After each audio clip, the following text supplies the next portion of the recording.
கிறிஸ்துவுக்குள் மிகவும் அழைக்கப்பட்டு தெரிந்து கொள்ளப்பட்ட அன்பு சகோதர சகோதரிகளே, முதலாவது நம்முடைய பிதாவாகிய தேவனாலும் கர்த்தராகிய இயேசு கிறிஸ்துவினாலும் உங்களுக்கு கிருபையும் சமாதானமும் உண்டாவதாக என்ற வாழ்த்துக்களோடு இந்த காலை தியானத்தை நாம் ஒரு ஜெபத்தோடு கூட ஆரம்பிக்கலாம். ஜெபம் செய்வோம். மகா பரிசுத்தமும் அன்பும் இரக்கமும் வல்லமையும் கிருபை நிறைந்த எங்கள் அன்பின் பரலோக தந்தையே, இந்த ஒரு அருமையான காலை பொழுதிலே ஒருவருக்கே துதிகன மகிமை அவற்றையும் கர்த்தராகிய இயேசு கிறிஸ்துவின் மூலமாக ஒரு குடும்பமாக முழு மனதோடு கூட நாங்கள் எடுத்துக்கொள்கிறோம். பிதாவே, இந்த ஒரு காலை வேளையிலும் உம்முடைய வார்த்தைகளை நாங்கள் தியானிக்கத்தக்கதாக எங்களை ஜீவனோடு காத்து உம்முடைய வார்த்தைகளை கற்றுத் தருவதற்காக உமக்கு நன்றிகளை நாங்கள் தெரிவித்துக் கொள்கிறோம். இந்த நேரத்திலும் நாங்கள் கற்றுக்கொள்ளவிருக்கிற இந்த ஒரு பாடத்தை பரலோக மன்னா மற்றும் நற்குணங்களின் முன்னேற்றம், இந்த ஒரு பாடங்களை நாங்கள் சரியான விதத்திலே கற்றுக்கொண்டு அவைகளை எங்களுடைய நடைமுறை வாழ்க்கையிலே நாங்கள் பிரயோஜனப்படுத்திக் கொள்ளவும் நாங்கள் நடைமுறைப்படுத்தவும் தேவையான எல்லா விதமான கிருபை வரங்களை தந்தருளுமாய் இந்த நேரத்தில் கெஞ்சி கூறுவோம். பிதாவே, இந்த கூடுகையிலே கலந்து கொண்டிருக்கிற ஒவ்வொரு அன்பு சகோதர சகோதரரும் ஒரு கருத்தில் ஒப்படைக்கிறோம். அவர்களுக்கும் தேவையான ஞானத்தையும் பலத்தையும் பரிசுத்தாவையும் தந்து உம்முடைய நேசகுமாரனுடைய அடிச்சுவடுகளை பின்பற்றி நடக்கவும் சரியான விதத்திலே இந்த ஒரு ஓட்டத்தை நாங்கள் ஓடி நிறைவேற்றவும் கிருபை பாட்டலும் தேவனே. இந்த எல்லா விண்ணப்பங்களையும் உம்முடைய நேசகுமாரனும் எங்களது அருமை இரட்சகரும் ஆகிய கர்த்தர் இயேசுவின் மூலமாக கெஞ்சி வேண்டிக் கொள்கிறோம் எங்கள் ஜீவனும் நல்ல பிதாவே. ஆமென். கிறிஸ்துவுக்குள் அன்பான சகோதர சகோதரிகளே, இன்றைய நாளுக்குரிய பரலோக மன்னா வாசி கேட்கலாம். James first chapter 13th verse, யாக்கோபு 1ஆம் அதிகாரம் 13ஆம் வசனம். சோதிக்கப்படுகிற எவனும் நான் தேவனால் சோதிக்கப்படுகிறேன் என்று சொல்லாதிருப்பானாக. தேவன் பொல்லாங்கினால் சோதிக்கிறவர் அல்ல, ஒருவனையும் அவர் சோதிக்கிறவரும் அல்ல. கிறிஸ்துவுக்குள் அன்பான சகோதர சகோதரர்களே, இன்று நாளுக்குரிய ஒரு தியானம் ரொம்ப அருமையான ஒரு பாடமா நமக்கு கொடுக்கப்பட்டிருக்கு. முக்கியமாக இந்த ஒரு பாடமானது நமக்கு எடுக்கப்பட்ட ஒரு இடம் என்ன அப்படின்னு பார்க்கும்போது reprint number 3296, special trials follow consecration. அதாவது அர்ப்பணிப்பிற்கு பிறகு நமக்கு வருகிற விசேஷித்த சோதனைகள் அப்படிங்கிற ஒரு தலைப்பின் கீழாக அந்த ஒரு பாடம் இருக்கு. ஸோ இதுக்கு மத்தேயு 3ஆம் அதிகாரத்துல இருக்கிற 13ஆம் வசனத்திலிருந்து 4ஆம் அதிகாரத்துல இருக்கிற 11ஆம் வசனம் வரைக்கும் நமக்கு இருக்கு.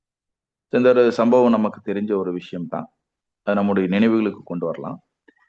கர்த்தர் இயேசுவினுடைய பேப்டிசம், அவருடைய ஞானஸ்நானம் அவர் எடுத்த நாளிலிருந்து அதற்கு பிறகு அவருக்கு வருகிற அந்த ஒரு சோதனைகள், குறிப்பாக அந்த ஒரு 3 விதமான சோதனைகள், அதை குறித்துதான ஒரு பாடம் தான் இந்த ஒரு பாடம். ஸோ அவருக்கு வருகிற அந்த ஒரு ஃபர்ஸ்ட் 3 ட்ரையல்ஸ் இப்போ நம்ம பார்க்குறோம் இல்லைங்களா. சாத்தான் அவரை வனாந்தரத்திற்கு கொண்டு போயிட்டு அநேக விதங்கள்ல அவர் சோதிக்கிறார். அது எப்போ அப்படின்னு சொல்லும்போது கரெக்டா நம்ம சொல்லணும்னா அவருடைய ஞானஸ்தானத்திற்கு பிறகு. இதுல இருக்கிற பாடங்கள் என்ன அப்படிங்கிறத இந்த ஒரு முழு ஆர்டிக்கிளினுடைய ஒரு பாகங்கள். அதுல நமக்கு ஒரு விசேஷித்த விதமாக இந்த ஒரு வசனத்தை நமக்கு குறிப்பிட்டு சொல்றார். ஜேம்ஸ் 1:13, யாக்கோபு 1:13, சோதிக்கப்படுகிற எவனும் நான் தேவனால் சோதிக்கப்படுகிறேன் என்று சொல்லாதிருப்பானார். இந்த வார்த்தைகளை நம்ம வாசிக்கும் போது முதலாவது இந்த ஒரு விஷயங்களை இங்க கர்த்தருக்கும், இரண்டாவது சபையாக அழைக்கப்பட்டு தெரிந்து கொள்ளப்பட்ட நமக்கும் இந்த ஒரு வார்த்தைகளை நம்ம என்ன பண்ணணும், பொருத்தி பார்த்துக் கொள்ளணும். அப்போ இங்க தேவன் எப்படிப்பட்ட சோதனைகளை நமக்கு அனுமதிக்கிறார், அது மட்டுமல்ல சாத்தானுடைய சோதனைகளுக்கும் தேவன் அனுமதிக்கிற சோதனைகளுக்கும் இருக்கிற வித்தியாசத்தை நம்ம கண்டுணர வேண்டியது ரொம்ப ரொம்ப அவசியம். இதற்குண்டான விளக்கமாக பிதாவானவர் சரியானதென்று எண்ணுகிற சோதனைகளுக்கும் எதிராளியிடமிருந்து வருகிற சோதனைகளுக்கும் வித்தியாசம் இருக்கிறது. அப்ப ஃபர்ஸ்ட் நம்ம என்ன புரிஞ்சுக்கணும்னா, தேவன் நமக்கு கொடுக்கிற அனுமதிக்கிற சோதனைகள், கொடுக்கிற சோதனைகளை விட அனுமதிக்கிற சோதனைகள் அப்படிங்கிற ஒரு வார்த்தை சரியான ஒரு விஷயமா இருக்கும். ரெண்டாவது நம்ம பார்க்கிறோம் எதிராளியிடமிருந்து வருகிற சோதனைகள். சாத்தான், நம்முடைய எதிராளியாகிய பெரிய எதிராளியாகிய சாத்தான் மூலமாக கூட நமக்கு சோதனைகள் வருகிறது. இது 2 சோதனைகளுக்கும் வித்தியாசங்கள் காணப்படுகிறதாக நமக்கு இங்க சொல்றார். முந்தியது, அதாவது பிதாவாகிய தேவன் நமக்கு அனுமதிக்கிற சோதனைகள் தேவனிடத்தில் உள்ள பயபக்திக்கும் நீதியின் கொள்கைகளுக்கும் உரிய பரீட்சைகள் ஆகும். இப்ப தேவன் ஒருவேளை நமக்கு சோதனையை கொடுக்கிறார் அல்லது அனுமதிக்கிறார்னு சொல்லும்போது அந்த இடத்துல என்ன மாதிரியான ஒரு விளைவு, அதனுடைய ரிசல்ட் என்னவா இருக்கணும்னா, தேவன் மேல நம்ம எப்படிப்பட்ட ஒரு பயபக்தியை வச்சிருக்கிறோம், தேவனுடைய வார்த்தைகள் அவருடைய நீதியின் அடிப்படையில நம்முடைய வாழ்க்கை இருக்குதா இல்லையா அப்படிங்கிற சோதனை, அதுக்குண்டான ஒரு பரீட்சை தான் வந்துட்டு அவர் கொடுக்கிற சோதனைகள். அதை சகிப்பவர்களுக்கும் இவ்வாறு நீதியின் மேலுள்ள தங்கள் பக்தியை காட்டுகிற அனைவருக்கும் ஆசீர்வாதமும் உதவியுமாக இருப்பதற்காக கொடுக்கப்படுகிற பரீட்சைகளுமா இருக்கிறது. அப்போ சோதிக்கப்படுகிற ஒவ்வொரு நபர்களும், இங்க சோதிக்கப்படுகிறவர் சோதிக்கிறவர் அப்படிங்கிற 2 பேர் இருக்கிறாங்க. இப்ப சோதிக்கப்படுகிறவர் அப்படின்னு சொல்லும் போது யாருன்னா, அந்த சோதனைக்கு உள்ளாக்கப்படுகிறவர் தான் சோதிக்கப்படுகிறவர். 2வது சோதிக்கிறவர் யாரு சொல்லும்போது, தேவன் நம்மை வந்து சோதிக்கிறார். சோதிக்கிறார் அப்படிங்கிறத விட, அது தேவன் நம்ம மேல சோதனையை அனுமதிக்கிறார். அதனுடைய பார்வை நம்ம எப்படி இருக்கணும்னா, பரீட்சிக்கிறார் அப்படிங்கிற ஒரு அர்த்தம். இப்போ பரீட்சிக்கிறார்னா, இப்போ ஒருவேளை ஒரு நம்ம ஸ்கூலோ காலேஜோ நம்ம போகும்போது அங்க நமக்கு வருகிற ஒரு மிகப்பெரிய ஒரு ட்ரையல், அது என்ன அப்படின்னா நமக்கு வருகிற பரீட்சை. ஸோ வருஷம் அல்லது 3 மாதங்களுக்கோ 6 மாதங்களுக்கோ ஒரு எக்ஸாம் வந்து வரும். அப்போ அந்த ஒரு எக்ஸாம் எதற்காக சொன்னா, அந்த நபர் வந்து அந்த ஸ்கூலோ இல்லை காலேஜோ படிக்கும்போது அவர் எந்த அளவுக்கு அந்த ஒரு விஷயங்களை வந்து கற்று தேர்ந்திருக்கிறார், அதை வந்து ரிவீல் பண்ணணும், அதை வந்து வெளியாக்கணும், அல்லது அதை கண்டுபிடிக்கணும்னா ஒரு அசஸ்மெண்ட், அவர் எந்த அளவுக்கு படிச்சிருக்கிறார். ஒரு கொஸ்டின் பேப்பரை கொடுத்து நீங்க இந்த எக்ஸாம் எழுதுங்க, எக்ஸாம் முடிச்சதுக்கு அப்புறம் அதை கரெக்ஷன் பண்ணி உங்களுடைய மார்க் எவ்வளோ இருக்கு அதை வச்சு என்ன பண்ணலாம்னா, ஒரு நபர் வந்து எந்த அளவுக்கு அதில் தேறி இருக்கிறார் அப்படிங்கிறத நம்ம என்ன பண்ணலாம், முடிவு பண்ணலாம். அப்படிப்பட்ட ஒரு விதமாக தேவனுடைய குணலட்சணங்கள் கிறிஸ்துவின் பள்ளியில கற்றுக்கொண்டிருக்கிற நமக்கு எந்த அளவுக்கு வளர்ந்திருக்கு அப்படிங்கிறத வந்து நம்ம ஒரு எக்ஸாம் மூலமாக, ஒரு ட்ரையல் மூலமாக நம்ம என்ன பண்றோம்னா இதுல வந்து நம்ம கண்டுபிடிக்கிறோம். ஸோ அதுதான் ஒவ்வொரு நபர்களும் அது எந்த அளவுக்கு தங்களுடைய பக்தியை தேவனுக்கு முன்பாக அது காட்டி அதன் மூலமாக அவர்கள் ஆசீர்வாதத்தை பெறுவதற்கு அது உதவிகரமாக அந்த ஒரு ட்ரையல்ஸ் வந்து இருக்குது. ஆனா இன்னொரு பக்கத்துல சாத்தான் இருக்கிறார். சாத்தான் கூட நமக்கு சோதனையை வந்து கொண்டு வர்றார். அந்த ஒரு சோதனைகள் எப்படிப்பட்டதா இருக்கு அப்படின்னா, சாத்தானின் சோதனைகள் அதன் இயல்பில் மறைவான படுகொலிகளும். ஸோ ஒரிஜினலா வந்துட்டு இந்த ஒரு சாத்தானுடைய சோதனைகள் எல்லாம் வந்துட்டு டைரக்டா இருக்காது, அது வந்து இன்டைரக்டா இருக்கும். அந்த இன்டைரக்ட் அது எப்படிப்பட்ட ஒரு விதத்துல அப்படின்னு சொல்லும் போது, மறைவான படுகுழிகள். ஸோ கன்னிகள் நமக்கு தெரியும் இல்லைங்களா, ஏதாவது ஒரு மிருகத்தையோ அல்லது பறவைகளையோ அது வந்து ஒரு வேடன் பிடிக்குவதற்கு அவர் என்ன பண்ணுவார்னா, இரைய அவர் தூவிட்டுட்டு அதன் மேல ஒரு வலையை வந்துட்டு வச்சிருவார். அப்போ அந்த ஒரு இரையை சாப்பிடுவதற்கு அந்த மிருகமோ அல்லது அந்த ஒரு பறவையோ வந்து அதை சாப்பிட்டுட்டு இருக்கும்போது சைலண்டா அவர் மறைவா அந்த வைத்திருக்கிற அந்த கண்ணியின் மூலமாக, அந்த வலையின் மூலமாக அந்த ஒரு மிருகத்தை வந்து அவர் வந்து பிடிச்சிருவார். அதே போலத்தான் இங்க சாத்தானுடைய சோதனைகள் கூட காணப்படுது. இயல்பில் மறைவான படுகுழிகளும் தீமையின் கன்னிகளும் அநியாயம் செய்தலும் சரியானதை தவறாகவும் தவறானதை சரியானதாகவும் வெளிச்சத்தை இருளாகவும் இருளை வெளிச்சமாகவும் காட்டுகிறதுமாய் இருக்கின்றன. இப்ப இந்த இடத்துல டிஃபரன்ஸ் நம்ம கரெக்டா புரிஞ்சுக்க வேண்டியது ரொம்ப ரொம்ப அவசியம். ஸோ ஒவ்வொரு காரியங்களிலும் இப்ப நம்ம ஏறெடுக்கிற ஒவ்வொரு விஷயங்களா இருக்கட்டும், கிரியைகளா இருக்கட்டும், வாயின் வார்த்தைகளா இருக்கட்டும், அல்லது கேட்கிற விஷயங்களா இருக்கட்டும், எல்லா இடத்துலையுமே எது சத்தியம், எது அசத்தியம், எது வந்து கன்னி, எது நீதி, இதை வந்து நம்ம புரிஞ்சுக்க வேண்டியது ரொம்ப ரொம்ப அவசியம். அதே மாதிரி அநியாயம் செய்தல் சரியானதை தவறாகவும் தவறானதை சரியாகவும். ஸோ சரியான விஷயங்களை தவறாக அவர் போதிப்பார். தவறான விஷயங்களை சரியானதாக அவர் போதிப்பார். இதுல வந்துட்டு ஒரு சில வஞ்சனைகள். இது எதற்கு அப்படின்னு சொல்லும்போது, ஒவ்வொருவரும் சோதிக்கப்படுகிறார்கள். எதற்கு அப்படின்னு சொல்லும்போது 2 விஷயங்கள் இருக்கு.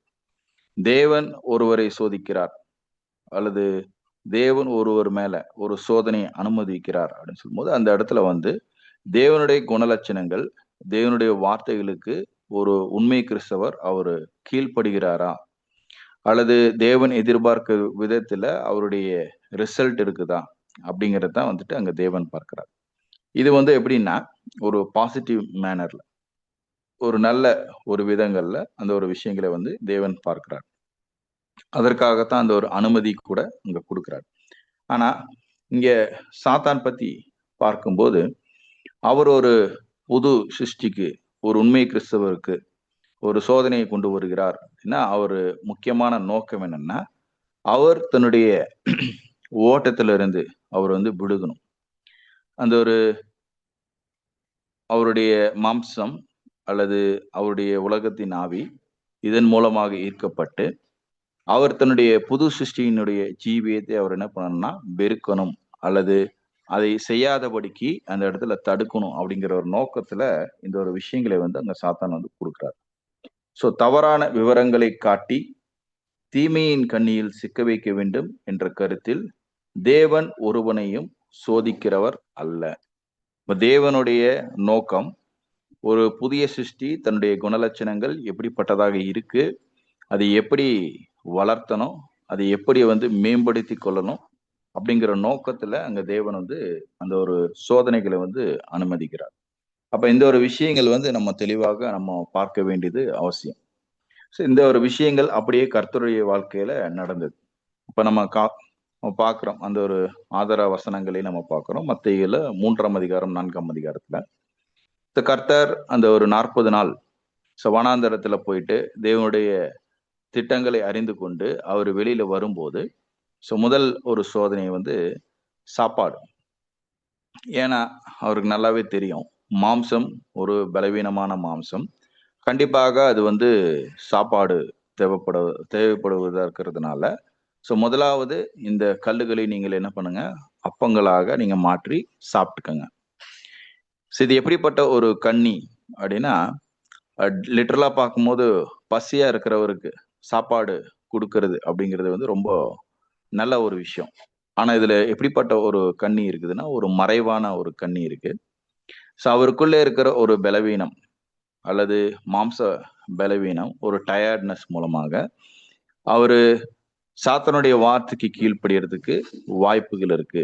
அதனால அந்த இடத்துல இந்த அப்பங்களை கல்லுகளை நீங்கள் அப்பங்களாக மாற்றி நீங்க சாப்பிடுங்க சொல்றேன். அப்ப இந்த ஒரு விஷயத்துல நம்ம பார்க்கிறது என்னன்னா, எப்படி புது சிருஷ்டியாகிய கிறிஸ்துவை, கர்த்தரை அவரு தன்னுடைய விருப்பத்தின்படியாக செயல்படுத்த வைப்பது, தேவனுடைய சித்தத்தை அல்ல, தன்னுடைய விருப்பத்தை செயல்படுத்த வைப்பது அப்படிங்கிற ஒரு கண்ணி தான் வந்துட்டு அந்த இடத்துல நமக்கு காணப்படுது. இதே போல மற்ற விஷயங்கள் கூட. ஆனா எல்லாவற்றையும் கர்த்தர் எப்படித்தான் எதிர்கொண்டுட்டார் அப்படின்னா, தேவனுடைய வார்த்தையின் மூலமாக, தேவனுடைய வாக்குத்தத்தங்கள் மூலமாக அவர் என்ன பண்ணார்னா மேற்கொண்டார். இதே தான் நமக்கு கூட. சோதிக்கப்படுகிற எவனும் நான் தேவனால் சோதிக்கப்படுகிறேன் என்று சொல்லாதிருப்பானாக. கண்டிப்பாக தேவன் எப்படிப்பட்ட ஒரு நபர் அல்ல அப்படின்னா, ஒருத்தரை வந்து சோதிச்சு சோதிச்சு அந்த இடத்துல அவரு விழுந்து போவதற்கோ அல்லது தவறான நடக்கையில போவதற்கோ தேவன் வந்து எந்த ஒரு விதத்திலுமே சோதிக்கிறவர் அல்ல. எப்படி ஒரு நற்கிரியை செய்யணும், அது எந்த விதத்துல செய்யணும், ஒருவேளை விழுந்து போனாலும் அவரு திரும்ப அந்த ஒரு ட்ரையலுக்குள்ள வரும்போது தன்னை திருத்திக் கொள்ளணும் அப்படிங்கிற ஒரு நோக்கத்துல நல்ல காரியங்களை, நல்ல கனிகளை வெளிப்படுத்துவதற்கு அங்க தேவன் வந்து என்ன பண்றாருன்னா சோதிக்கிறார். ஆனால் இதுக்கு ஆப்போசிட்டா சோதிக்கிற ஒருத்தர் யாருன்னா இங்க சாத்தான். இந்த ஒரு விஷயம் வந்து சகரியால கூட நம்ம பார்க்கிறோம். இப்ப சகரியால 3ஆம் அதிகாரத்துல நம்ம வாசிக்கும் போது,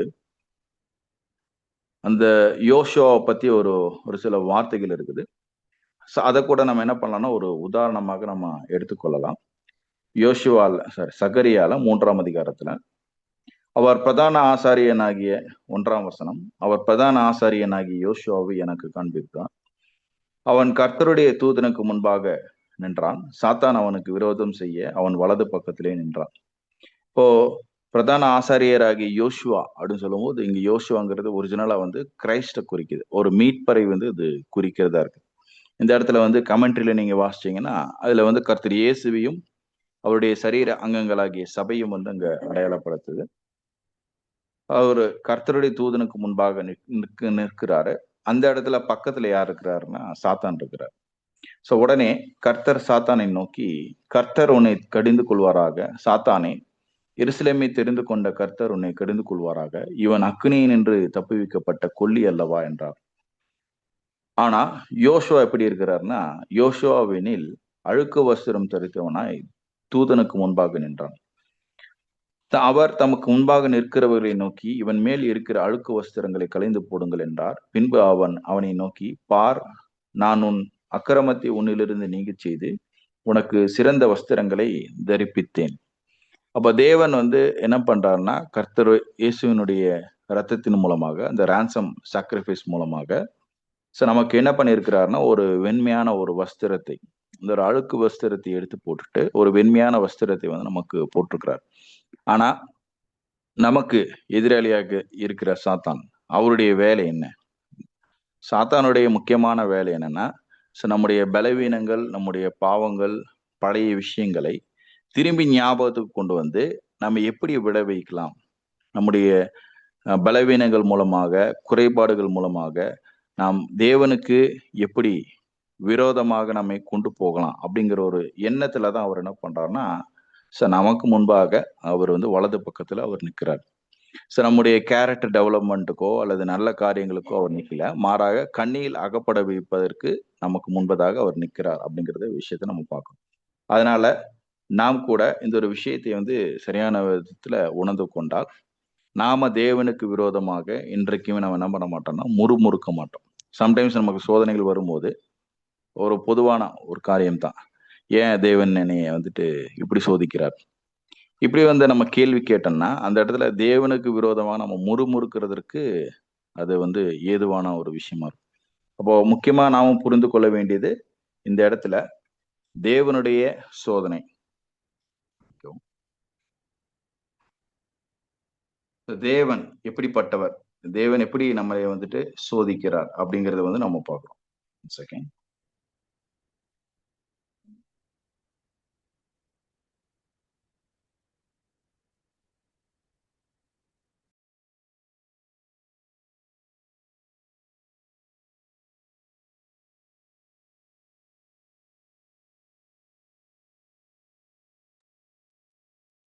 ஒரு நிமிஷம் நான் ஸ்கிரீன் ஷேர் பண்றேன். Recording in progress.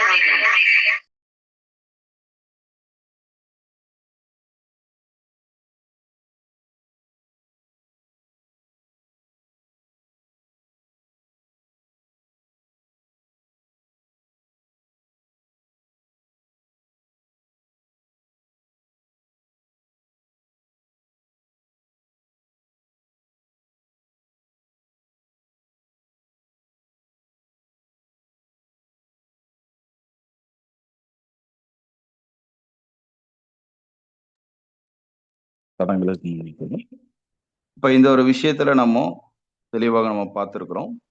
தேவனுடைய கேரக்டர் எப்படிப்பட்டதா இருக்குது, அதே போல ஒரு சாத்தான் அவரு நமக்கு கொடுக்கிற சோதனைகள் அது எப்படிப்பட்டதாக இருக்கு அப்படிங்கறத நம்ம புரிந்து கொண்டு தேவன் எதிர்பார்க்கிற விதமாக நம்முடைய காரியங்களை நாம் நிறைவேற்றுவதற்கு தேவன் தாமே நமக்கு கிருபை பாராட்டுவாராக. இந்த ஒரு மன்னாவின் அடிப்படையில நாம பெற்றுக்கொண்ட அந்த ஒரு எச்சரிப்பு மற்றும் ஆலோசனைகளை நம்ம கருத்தில் கொண்டு நம்முடைய வாழ்க்கையை நம்ம நடத்துவதற்கு தேவன் கிருபை பாராட்டுவாராக. நெக்ஸ்ட் நம்ம கேரக்டர் டெவலப்மெண்ட் பாடத்துக்குள்ள போகலாம். கேரக்டர் டெவலப்மெண்ட்ல இப்போ புதிதாக நம்ம ஆரம்பித்து இருக்கிறது என்னன்னா அன்பு அப்படிங்கிற ஒரு குணலட்சணம். அதுல வந்து முதலாவது கேள்வி, வாட் இஸ் லவ்? அன்பு என்றால் என்ன? இந்த ஒரு கேள்விக்கு உண்டான பதில் தான் நம்ம பார்த்துட்டு இருக்கோம். முதல் 3 வசனங்கள் நம்ம இது வரைக்கும் பார்த்துருக்கிறோம். இப்ப நம்ம பார்க்க வேண்டியது வந்து முதல் 2 வசனங்கள் நம்ம பார்த்துருக்கிறோம். 3வது வசனத்துல நம்முடைய அந்த ஒரு விளக்கங்களை நம்ம பார்க்கலாம். இந்த ஒரு விஷயங்கள் நம்ம தியானிக்கும் போது இந்த அன்பு அப்படிங்கிறத வந்து ஒரு அல்டிமேட் எய்ம். ஏன்னா ஒரு புது சிருஷ்டிக்கு அந்த ஒரு 4 குவார்ட்டர் மார்க்ஸ்ல முக்கியமாக அவர்கள் பெற்றுக்கொள்ள வேண்டிய அந்த ஒரு அகாப்பே லவ் பத்தி தான் நம்ம இந்த ஒரு பாடங்களை பார்த்துட்டு வரோம். அதனால இந்த ஒரு பாடங்களை நம்ம தியானிக்கும் போது நமக்கு ஒருவேளை நேரம் அதிகமானாலும் சரி, இந்த ஒரு விஷயங்களை நம்ம சரியான விதத்துல தியானிக்க வேண்டியது ரொம்ப ரொம்ப அவசியம். ஏன்னா நமக்கு அன்பு தானே, அன்பு பத்தி நமக்கு நிறைய விஷயங்கள் தெரியுமே அப்படிங்கிறத வந்து நம்ம கருத்தில் வைக்காதபடிக்கு நம்ம என்ன பண்ணலாம்னா, இந்த ஒரு விஷயங்களை வந்து கொஞ்சம் டீட்டெயிலா பார்க்கறது ரொம்ப ரொம்ப அவசியமா இருக்கு. இப்ப இந்த இடத்துல அன்பு அப்படின்னு சொல்லும்போது, அன்பை யாராலுமே விவரிக்க முடியாது அப்படிங்கிற ஒரு விஷயத்தை வந்து நமக்கு சொல்றாரு. அதனால தான் வந்து அப்போஸ்தலனாகிய பவுல் 1 கொரிந்தியர் 13ஆம் அதிகாரத்துல இந்த ஒரு அன்பு எப்படிப்பட்டதா இருக்கு அப்படிங்கிறத நமக்கு எக்ஸ்பிளைன் பண்றார். இப்ப இந்த ஒரு விஷயங்களை எக்ஸ்பிளைன் பண்ணும்போது, இது ஒரு 3வது வசனம் நம்ம வாசிக்கிறபடி, இது வந்து இங்கிலீஷ்ல வந்து பேஜ் நம்பர் 358ல இருக்கு. தமிழ்ல வந்து நமக்கு 4வது பக்கத்துல இருக்குது. இப்ப இந்த ஒரு விஷயத்தை நமக்கு எக்ஸ்பிளைன் பண்ணும்போது, 3வது வசனத்துல, எனக்கு உண்டான யாவற்றையும் நான் அன்னதானம் பண்ணினாலும், என் சரீரத்தை சுட்டெரிக்கப்படுவதற்கு கொடுத்தாலும், அன்பு எனக்கு இராவிட்டால் எனக்கு பிரயோஜனம் இல்லை. இப்போ ஒருவருக்கு அன்பு இருக்கு அப்படிங்கிறத எப்படியெல்லாம் வெளிப்படுத்தலாம்? அல்லது ஒருவேளை அன்பு எனக்கு இல்ல அப்படின்னா, என்னென்னலாம் நடக்கும்? அப்படிங்கிறத நமக்கு இங்கே எக்ஸ்பிளைன் பண்றாரு. அது வந்து ரீப்ரிண்ட் நம்பர் 3150ல காலம் 2ல பேராகிராஃப் 1 அண்ட் 2ல நமக்கு இங்க ஒரு எக்ஸ்பிளனேஷன் கொடுக்குறாரு. முக்கியமாக இந்த ஒரு வார்த்தைகளை வந்து நம்ம கரெக்டா வந்து புரிஞ்சு கொள்ள வேண்டியது அவசியம். இப்போ இங்க 2 விஷயங்கள் இருக்கு. ஒண்ணு வந்து அன்னதானம், 2வது வந்து தன்னுடைய சரீரத்தை சுட்டெரிக்கிறதற்கு கொடுக்கிறது. இப்ப அன்னதானம் அப்படின்னு சொல்லும்போது, பொதுவாக ஒருவர் உலகத்துல அன்னதானம் செய்யும்போது, அவர் எப்படித்தான் அன்னதானம் செய்வாரு? அன்பினுடைய ஒரு வெளிப்பாடாக அங்க செய்வார். கண்டிப்பாக அது வந்து அன்னதானம் சொல்லும்போது, மற்றவங்களுக்கு உதவி செய்வது. அன்னதானம் சாப்பாடு மட்டும் இல்ல. எல்லா விஷயங்களும். ஒருவேளை வந்து பொருள் உதவியோ அல்லது ஏதாவது ஒரு பண உதவியோ, ஏதாவது ஒண்ணு குடுக்கும்போது, அவர் வந்து என்ன பண்றாருன்னா, அன்னதானம் பண்றாரு. ஒருவேளை நம்மகிட்ட இருக்கிற ட்ரெஸ்ஸு, நம்மகிட்ட எது எதுல எக்ஸ்ட்ரா இருக்குதோ, அதெல்லாம் வந்து மத்தவங்களுக்கு குடுத்து உதவி செய்வது. இதெல்லாம் வந்துட்டு ஒரு அன்னதானம். சாப்பாடு போடுறது, இதெல்லாம் ஒரு அன்னதானம். இப்ப இந்த ஒரு ஹெல்ப் பண்ற ஒரு டெண்டன்சி வந்துட்டு, அதுக்குள்ள என்னதான் அடங்கி இருக்கு அப்படின்னா, பை நேச்சர் மத்தவங்க பார்க்கும்போது அது எப்படி இருக்கும்னா, ஓகே. இவர்கிட்ட ஒரு நல்ல ஒரு அன்பு இருக்குது. அதனால அவர் என்ன பண்றாரு, ஹெல்ப் பண்றாரு அப்படிங்கிற ஒரு விஷயம் நமக்கு வரும். ஆனா, இங்க அப்போஸ்தலனாகிய பவுல் சொல்லும்போது, எனக்கு உண்டான யாவற்றையும் நான் அன்னதானம் பண்ணினாலும், அன்பு எனக்கு இராவிட்டால் எனக்கு பிரயோஜனம் இல்லை. அப்ப இந்த ஒரு கண்டிஷன் நம்ம கரெக்ட்டா புரிஞ்சுக்கணும். அன்னதானம் பண்ணலாம், உதவி நம்ம செய்யலாம். ஆனா, உதவி செய்யும்போது, ஒரு வேளை எனக்குள்ள அன்பு இல்லன்னா, நான் செய்கிற விஷயம் வந்து வேஸ்ட்டு. அப்ப இந்த ஒரு விஷயம் நம்ம எப்படி புரிஞ்சுக்கலாம்? அப்படின்னு சொல்லும்போது, அன்பு இல்லாம கூட ஒரு அன்னதானம் செய்யலாம். அப்படிங்கிற ஒரு விஷயத்த நம்ம புரிஞ்சுக்கணும். அது மட்டுமல்ல, என் சரீரத்தை சுட்டெரிக்கப்படுவதற்கு கொடுத்தாலும், இப்ப என்னுடைய பாடி நான் குடுத்துர்றேன். என்னுடைய சரீரம் நான் குடுத்துர்றேன். இப்ப தேவனுக்காகவோ, அல்லது சக மனிதர்களுக்காகவோ, நான் என்னுடைய பாடி நான் குடுக்குறேன். நீங்க என்னைய சாகடிங்க. ஒண்ணும் பிரச்சனை இல்ல அப்படின்னு சொல்லிட்டாலும், அந்த இடத்துல அன்பு இல்லாம கூட இந்த ஒரு வார்த்தைகளை சொல்லுவதற்கு வாய்ப்புகள் இருக்கு அப்படிங்கிறத வந்து இங்க நமக்கு குடுக்குறாரு. இப்ப இந்த ஒரு விஷயங்களை நம்ம ரீபிரிண்ட்ல பார்க்கும்போது, அப்போஸ்தலன் மற்றொரு கோணத்தில் வாதத்தை துவக்குகிறார். அன்னதானத்தை குறித்தும், தனக்கு உள்ளதெல்லாம் மற்றவருக்கு கொடுக்க வேண்டியது என்பதை குறித்தும் அவர்கள் நன்கு அறிந்திருந்தார்கள். ஆகவே இதன் முக்கியத்துவத்தை காட்டிலும் அன்பின் கொள்கைகளை நம் மனதில் பதிய வைக்கும்படி வசனத்தை தேடுகிறார். அதாவது எந்த விதமான நல்நடக்கையும் அன்பின் அடிப்படையில் இராவிட்டால் அதில் எந்த ஒரு பயனும் இல்லை. மேலும் ஒரு இரத்த சாட்சியாக மரிப்பதற்கு துணிந்தாலும் சரி, அவர்கள் எரிக்கப்பட்டாலும் சரி, அன்பின் குணநலன்கள் அவர்களிடத்தில் இல்லாவிடில் அவர்கள் எந்த ஆசீரும் பலனும் பெற முடியாது. அப்போ ஒரு கிறிஸ்தவன், உண்மை கிறிஸ்தவன் அவருக்குள்ள இருக்க வேண்டிய முக்கியமான ஒரு கேரக்டர் என்னன்னா அன்பு. ஒருவேளை அன்பு இல்லாம நான் அன்னதானம் பண்ணா அது எப்படி இருக்கும்? கண்டிப்பா வந்துட்டு அன்பு இல்லாம ஒரு அன்னதானம் பண்ண முடியுமான்னா, பண்ண முடியும். உலகத்துல கூட பெரிய பெரிய ஸ்டேட்டஸ்ல இருக்கிறவங்க, நல்ல நிலையில காணப்படுகிறவங்க உதவி செய்வாங்க. எதற்காக அப்படின்னா, தனக்கு ஒரு நல்ல ஒரு பேரு வேணும். ஒரு பெருமை தனக்குள்ள இருக்கிறதுனால, நல்ல ஒரு பேரு வேணும்.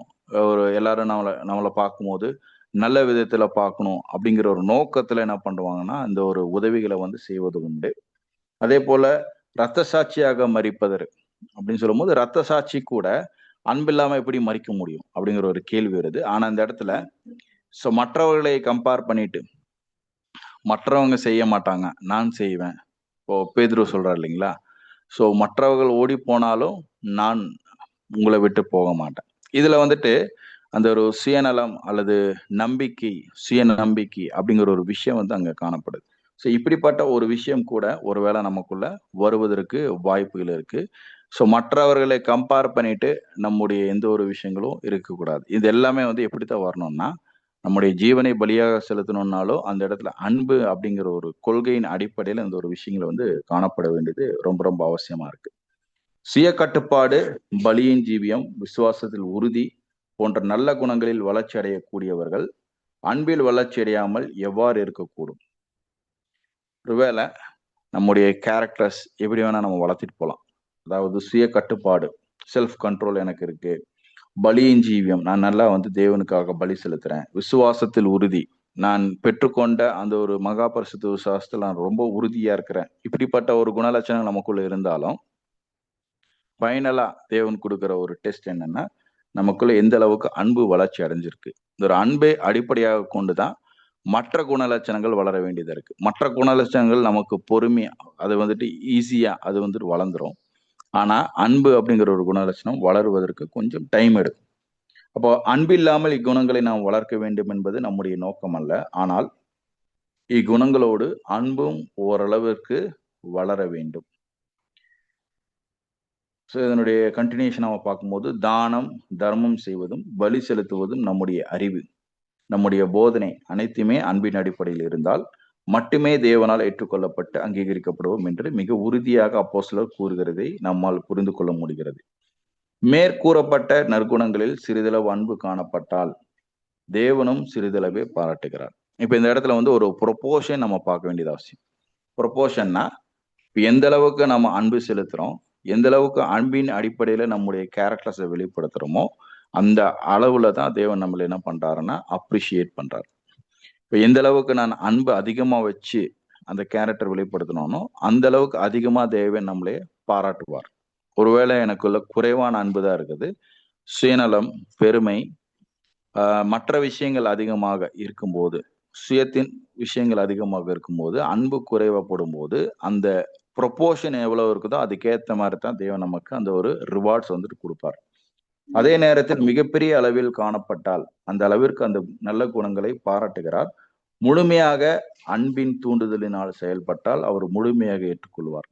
புது சிருஷ்டிகளாக நம்முடைய நடக்கையில் அன்பு ஒரு பகுதியாக மட்டுமே இருந்தால் தேவனுடைய நாமம் மற்றும் அவருடைய மதிப்பார்ந்த வேலைகளுக்காக நாம் செய்யும் உயர்வான ஊழியங்கள், செலுத்தும் பலிகள் அனைத்தையும் மட்டுப்படுத்தப்பட்டும் மற்ற எண்ணங்கள் நமக்குள் இருப்பதை பொருள்படுத்தும். இப்படிப்பட்ட எண்ணங்களுக்கு நம்மை காத்துக்கொண்டு நம்முடைய முழு இருதயமும் பூரண அன்பினால் நிரப்பப்படுவதற்கு ஆர்வத்தோடு முயற்சிக்க வேண்டும். அதாவது நம்முடைய ஆண்டவர், நம்முடைய சகோதரர்கள் மற்றும் சத்தியத்திற்காக நம்முடைய ஒவ்வொரு சேவையும் தனிப்பட்ட லட்சியம் பெருமையின்றி தூய்மையான இருதயத்திலிருந்து பிறப்பிக்கப்பட வேண்டும். அப்ப நம்ம செய்கிற எந்த ஒரு கிரைகளா இருந்தாலும் அதனுடைய பேஸ், அதனுடைய நோக்கம் எதன் அடிப்படையில் இருக்கணும்னா அன்பின் கொள்கைகளின் அடிப்படையில் இருக்கணும். அந்த மாதிரியான ஒரு விஷயங்களை நம்ம என்ன பண்ணோம்னா காத்துக்கொள்ள வேண்டியது ரொம்ப ரொம்ப அவசியம். அப்படி நம்ம செய்யும் போதுதான் தேவனுடைய பார்வையில் அது வந்து ஏற்றுக்கொள்ளப்படும் அப்படிங்கிற ஒரு விஷயத்தை நமக்கு இங்க கொடுக்குறாரு. இது வந்துட்டு முதல் பகுதி. இதனுடைய இரண்டாவது பகுதி நம்ம பார்க்கலாம். அதாவது 4ஆம் வசனத்தினுடைய விளக்கம். 1 கொரிந்தியர் 13ஆம் அதிகாரம் 4ஆம் வசனம். இப்போ நமக்கு இதுவரைக்கும் நம்ம பார்த்தது என்னன்னா, அன்பு இல்லைன்னா, அதாவது எல்லா விஷயங்களையும் நம்ம பெற்றிருந்தாலும் அன்பு இல்லைன்னா நம்ம கிட்ட எதுவுமே இல்லை, நான் ஒன்றுமில்லை அப்படிங்கிற ஒரு விஷயத்த அப்போஸ்தலனாகிய பவுல் சொல்றாரு. நெக்ஸ்ட் என்ன எக்ஸ்பிளைன் பண்றாருன்னா 4ஆவது வசனத்துல இருந்து இந்த ஒரு அன்பு எப்படியெல்லாம் இருக்கணும், எப்படியெல்லாம் இருக்கக்கூடாது அப்படிங்கிறத எக்ஸ்பிளைன் பண்றாரு. அதுல வந்து முதலாவது ஒரு வார்த்தைகள் தான் நம்ம பார்க்கிறோம். 13:4 அன்பு நீடிய சாந்தமும் தயவும் உள்ளது, அன்புக்கு பொறாமை இல்லை, அன்பு தன்னை புகழாது, இருமாப்பாயிராது. இப்போ இது முதலாவது பகுதிக்குள்ள இந்த ரீப்ரி நம்பர் 3150 அன்பை பற்றி இவ்வளவு முக்கியமான கருத்தை கொடுக்கும் அப்போஸ்தலர் அது என்ன என்றும் மற்றும் அது எதுவாக இல்லை என்றும் அது எவ்வாறு செயல்படுகிறது என்றும் அது எவ்வாறு செயல்படக்கூடாது என்றும் தன்னை நடத்தி கொள்ளும் விதத்தை பற்றி விவரிக்க தொடர்கிறார். இப்ப அன்பு ஒருவருக்குள்ள காணப்படும் போது அவர் எப்படி இருப்பாரு, அவர் என்ன பண்ணுவாரு, இதெல்லாம் பண்ண மாட்டார் அப்படிங்கிறத வந்து இங்க எக்ஸ்பிளைன் பண்ண ஆரம்பிக்கிறார். ஸோ முதலாவது ஒரு விஷயம் என்னன்னா, இந்த ஒரு ஆர்டிக்கல் நீங்க வாசிங்க ஃப்ரீயா இருக்கும்போது. ஸோ இந்த ஒரு காரியம் வந்துட்டு கிட்டத்தட்ட ஒரு 10 கேள்விகள் வந்து இங்க கொடுக்கப்படுது. ஒரு 10 கொஸ்டின்ஸ் வந்து இந்த ஒரு பகுதியில கொடுக்குறாரு. இந்த ஒரு 10 கேள்வியும் ஒவ்வொருத்தரும் நாம் என்ன பண்ணலாம்னா இந்த ஒரு விஷயங்களை நம்முடைய வாழ்க்கையில அப்ளை பண்ணி பார்க்கலாம். அதாவது இந்த கேள்விகள், இந்த 10 கேள்விகளை நம்ம கம்ப்ளீட்டா நம்ம ஸ்டடி பண்ணும்போது, ஒருவேளை நம்முடைய சுய பரிசோதனை செய்யும் போது, இந்த சுய பரிசோதனை செய்து இந்த ஒரு 10 கேள்விகளுக்குள்ளான பதிலை நம்ம கிடைக்க பெறும்போது நமக்குள்ள அன்பு இருக்குதா இல்லையாங்கிறத நம்ம என்ன பண்ணலாம்னா முடிவு பண்ணலாம். ஸோ முதலாவது இந்த ஒரு கேள்வி என்னன்னா, நான் அந்த அன்பை பெற்றுக்கொள்வதற்கு முதலாவது ஒரு கேள்வி என்னன்னா, விசுவாச வீட்டாரிடம் நீண்ட காலமாக கணிசமான உபத்திரவத்திற்குள் என்னை வழிநடத்தினாலும் நான் தயவாக இருக்கிறேனா? இப்போ வந்து இந்த ஒரு ஃபர்ஸ்ட் கேள்வி எதை கொடுக்குறாருன்னா, விசுவாச வீட்டாருக்குள்ள நான் எப்படிப்பட்ட நபராக இருக்கிறேன்? ஏன்னா விசுவாச வீட்டார்னு சொல்லும் போது இந்த ஒரு முழு விசுவாச வீட்டாரும் இந்த ஒரு சுவிசேஷ யுகத்துல அவங்க அநேக விதமான பாடுகள், உபத்திரவங்கள், சோதனைகளுக்கு மத்தியில தான் தங்களுடைய ஜீவியத்தை வந்து கொண்டு போறாங்க. அப்படி கொண்டு போகும்போது நான் மற்றவர்கிட்ட தயவாக இருக்கிறேனா அப்படிங்கிற ஒரு கேள்வி. இரண்டாவது, எவ்வளவு சீக்கிரத்தில் நான் புண்படுகிறேன்? இப்ப சின்ன சின்ன விஷயங்களுக்கெல்லாம் நான் ஹர்ட் ஆகிறேனா அப்படிங்கிற ஒரு கொஸ்டின். ஸோ மூன்றாவது, வெகு சீக்கிரத்தில் என்றால் நிச்சயமாக நான் குறைவான தேவ ஆவியை அன்பை பெற்றிருக்கிறேன் என்று குறிக்கிறது. அதாவது அந்த ஒரு ரெண்டாவது கேள்விக்குண்டான பதில் சொல்லும் போது, நான் எவ்வளவு சீக்கிரம் நான் புண்படுறேன் அப்படின்னா, ரொம்ப சீக்கிரத்துல நான் புண்படுறேன்னா அந்த இடத்துல நான் என்ன வெளிப்படுத்துறேன், ரொம்ப குறைவான அன்பு தான் என்கிட்ட இருக்கு. ஸோ இந்த ஒரு அன்பு நீடிய சாந்தம் உள்ளது நம்ம பார்க்குறோம். அப்ப நீடிய சாந்தம்னா எந்த அளவுக்கு நமக்கு மேல சோதனைகள் வந்தாலும் அதை தாங்கக்கூடிய ஒரு சக்தி நமக்குள்ள இருக்கணும். அந்த ஒரு சாந்தத்தன்மை நமக்குள்ள அது காணப்படணும். ஒருவேளை நம்ம சின்ன சின்ன விஷயங்களுக்கு ஹர்ட் ஆகிறோம் அப்படின்னா அந்த இடத்துல நாம எதை வெளிப்படுத்துறோம்னா நம்முடைய அன்பானது குறைவுபட்டிருக்குது அப்படிங்கிறத நம்ம வெளிப்படுத்துறோம். வாழ்க்கையின் அப்பமான தவறுகளை நான் வெறுப்பதற்கு சினமடைந்தால், கோபத்தின் ஆவியை கொண்டிருந்தால், தீமைக்கு தீமை மற்றும் உதாசனத்துக்கு உதாசனம் செய்தால், ஸோ மற்றவர்களுடைய காரியங்களை நம்ம பார்க்கும்போது சடனா நம்ம என்ன பண்றோம்னா கோவப்படுறோம். அதான் சொல்றாரு, அற்பமான தவறுகளை நான் வெறுப்பதற்கு சினமடைந்தால், ஒருவேளை எனக்கு கோபம் வந்தா, கோபத்தின் ஆவியை கொண்டிருந்தால், தீமைக்கு தீமை மற்றும் உதாசனத்திற்கு உதாசனம். மற்றவர் செய்யறாரு, ஆனால் நானும் செய்யறேன். ஸோ இதெல்லாம் வந்துட்டு எதை வெளிப்படுத்தி காண்பிக்குதுன்னா, மற்றவங்க என்ன செய்யறாங்க அப்படிங்கறத நம்ம பார்க்கக்கூடாது. நாம வந்து தேவனுடைய திட்டத்தின்படி நம்ம செய்யறோமா, தேவனுடைய நீதிக்கு உட்பட்டு நம்ம வாழ்றோமா அப்படிங்கிறத நம்ம பார்க்க வேண்டியது ரொம்ப ரொம்ப அவசியமா இருக்கு. ஸோ இந்த ஒரு விஷயங்களை நம்ம தெளிவாக உணர்ந்து கொள்ள வேண்டியது அவசியம். ஒரு வெற்றி சிறந்தவராக இறுதியாக ஜெயிப்பவராக இருப்பதற்கு மிக முக்கியமான குணத்தில் நான் குறைவாக குறிப்பிடப்படுவேன். ஸோ நெக்ஸ்ட் ஒரு கொஸ்டின் வருது என்னன்னா, இரக்கத்தின் ஆவியை நான் பெற்றிருக்கிறேனா? அது எப்படிப்பட்ட ஒரு இரக்கம் அப்படின்னா, பிதாவாகிய தேவன் எப்படிப்பட்டவரா இருக்கிறார் அதே போல நான் இருக்கிறேனா? அதாவது நன்றி அற்றவரிடம் அன்பாய் இருக்கிறார் நம்முடைய பிதா. ஸோ நாம கூட நன்றி அற்றவரிடம், நன்றி மறக்கிறவரிடம் அன்பாய் இருக்கிறோமா, இரக்கம் காண்பிக்கிறோமா? அடுத்த கொஸ்டின், என் நண்பர்களிடம் கனிவாக, மென்மையாக, மரியாதையாக நடந்து கொள்கிறேன். ஸோ நம்ம நண்பர்கள், அவர்களுடைய சுற்று வட்டாரத்துல நம்ம இப்படிப்பட்ட ஒரு கிரியைகளை நம்ம காண்பிக்கிறோம்.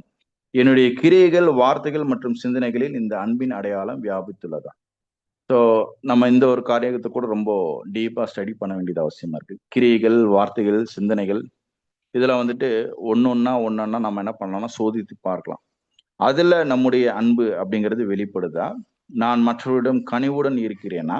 ஸோ ஒரு கைண்ட்னஸோட நம்ம அந்த ஒரு விஷயங்களை செய்யறோமா? வார்த்தைகளில், பார்வையில் மற்றும் செயலில் இரக்கத்தை வெளிப்படுத்துகிறேனா? ஸோ இரக்கம், இந்த ஒரு இரக்கம் அப்படிங்கிற ஒரு குணலட்சணம் நம்முடைய காரியங்கள் அது காணப்படுதா? மேலும் கிறிஸ்தவனாக எல்லாவற்றிற்கும் மேலாக வீட்டிலும், வேலை ஸ்தலங்களிலும், சபையிலும், எல்லா இடங்களிலும் இரக்கம், அன்பு கலந்த மரியாதையோடு இருக்க வேண்டும். ஸோ இந்த ஒரு காரியம் கூட ரொம்ப ரொம்ப அவசியம். இப்போ வெறும் சபை மட்டுமல்ல, சபைக்கு வெளியில கூட, அதாவது நம்ம வேலை செய்யற இடங்களா இருக்கட்டும், அல்லது மற்ற இடங்களா இருக்கட்டும், எல்லா இடத்துலையுமே நம்ம என்ன பண்ணணும், இந்த ஒரு அன்பை வந்து வெளிப்படுத்தணும். அதற்கு ஒரு உதாரணம் என்ன கொடுக்குறாருன்னா, அன்பு கலந்த மரியாதை. அதை பத்தி சொல்லும்போது, முச்செடியில் திராட்சை பழங்கள் கட்டுவதை போல. இந்த ஒரு பிக்சர் நீங்க பார்க்கலாம். ஒரு முச்செடியில திராட்சை பழங்களை கட்டினா அது எப்படி இருக்கும்னா பார்க்கிறதுக்கு ரொம்ப நல்லா இருக்கும். ஆனா அது முள் செடி, அது வந்து ஒரு அலங்கரிக்கப்பட்ட ஒரு முள் செடியா இருக்கும். வெளியில நம்ம பார்க்கும்போது திராட்சை பழங்கள் இருக்கு, திராட்சை செடியா இருக்கும் அப்படிங்கிற ஒரு எண்ணம் வரலாம். ஆனா நீங்க பக்கத்துல போனீங்கன்னா அது வந்து ஒரு முள் செடி. ஒரு அலங்கரிக்கப்பட்ட விதத்துல நம்முடைய கேரக்டர் வந்து இருக்கக்கூடாது. அதாவது ஒரு இடத்துல நல்லவர் மாதிரியும், இன்னொரு இடத்துல வந்துட்டு அவர் வந்து ஒரு முள் செடி மாதிரியும் இருக்கக்கூடாது. மாறாக அது எப்படி இருக்கணும்னா, எல்லா தருணங்களிலும், எல்லா வேலைகளிலும் அவர் என்ன பண்ணா, ஒரே மாதிரியான காரியங்களை வந்து அவர் வெளிப்படுத்துகிறாரா இருக்கணும். ஸோ அதற்கு அவர் சொல்ற ஒரு வார்த்தை என்னன்னா, முள்செடியில் திராட்சை பழங்கள் கட்டப்படுகிறதே போல தேவ பிள்ளைகள் இந்த பொறுமை மற்றும் இரக்கத்தை பார்வைக்காக அணியாமல் அதற்கு மாறாக அவைகள் தேவனோடு ஐக்கியம் கொள்ளவும், அவரிடமிருந்து கற்றுக்கொள்ளுதல், அவருடைய பரிசுத்தமுள்ள ஆவி, அன்பின் ஆவியை பெற்றதின் பலன் அல்லது வளர்ச்சியே இந்த ஆவியின் கனிகளாகும். இந்த திராட்சை பழங்கள் ஆவியின் கனிகள். மாறாக இது வந்து ஒரு டெக்கரேஷனுக்காக வைக்கிறது அல்ல அப்படிங்கிற ஒரு விஷயத்தை நமக்கு கொடுக்குறாரு. ஸோ இந்த ஒரு விஷயம் நம்ம பார்க்குறோம். ஐ திங்க் நமக்கு டைம் கடந்து போயிடுச்சு. நம்ம என்ன பண்ணலாம்னா, மீதி இருக்கிற காரியங்களை வந்து நம்ம நாளைய தினத்துல தியானிக்கலாம். இன்னும் நிறைய விஷயங்கள் அங்கே கொடுக்குறாரு. நீங்க ஃப்ரீயா இருக்கும் போது இந்த ஒரு ஆர்டிக்கலை வந்து நீங்க வாசிங்க. உங்களுக்கு வந்துட்டு அநேக விஷயங்கள் தேவன் நமக்கு வெளிப்படுத்துவார். பொறுமையோடு கேட்டவங்க அனைவருக்கும் தேவனுடைய கிருபை மற்றும் ஆசீர்வாதம் தங்கியிருப்பதாக. ஸோ இந்த ஒரு காரியங்களை நம்ம நிறைவுக்குள்ளாக்கும் முன்னமாக இறுதியாக சகோதரர் எட்வின் அவர்கள் ஜெபிக்குமாறு அன்போடு கேட்டுக்கொள்கிறேன். Let us pray. Our most gracious Heavenly Father, we thank you, honor you, and praise you through Jesus Christ, our precious Lord. Father, we would like to thank you by joining our hands from our bottom of our hearts that you given us this wonderful manna and really character development, Father. Father, thank you for giving us this reminding lesson that you never tempt us in our weakness. You always test us with our strength, so that we realize and we take the wonderful characters of thy dear Son by increasing our faith. Also, Abba Father, we would like to thank you that you reminded that Satan, the adversary, always tempts us in our weakness, trying to destroy us, Father. But with your love and kind and mercy and blessings, thank you that you have given this wonderful manna today, and above all, to grow in love. The love, the agape love, which is essential for the fourth quarter mark love for us, Father, to finish this race. I'd like to thank you that you have given us everything to run this race in this world. Bless us, lead us, guide us with the Holy Spirit, so that we take the characters of thy dear Son. We follow in the footsteps of our Lord Jesus Christ, thy dear Son. Thank you for giving this wonderful lessons. Bless each and every brothers and sisters gathered here, and also who have done this sermon. Once again, we thank you, honor you, and praise you. In the coming days, bless us with more and more lessons, Lord, so that our weakness converts into strength. We can do all things in Christ which strengthens us. Once again, we thank you, honor you, and praise you, Lord. We ask all this in the precious name of Jesus Christ, who is the only way, truth, and life. Amen. Thank you brother. எல்லா சகோதரர்களுக்கும் கிறிஸ்துக்குள்ளான அன்பின் வாழ்த்துக்கள். Thank you brother.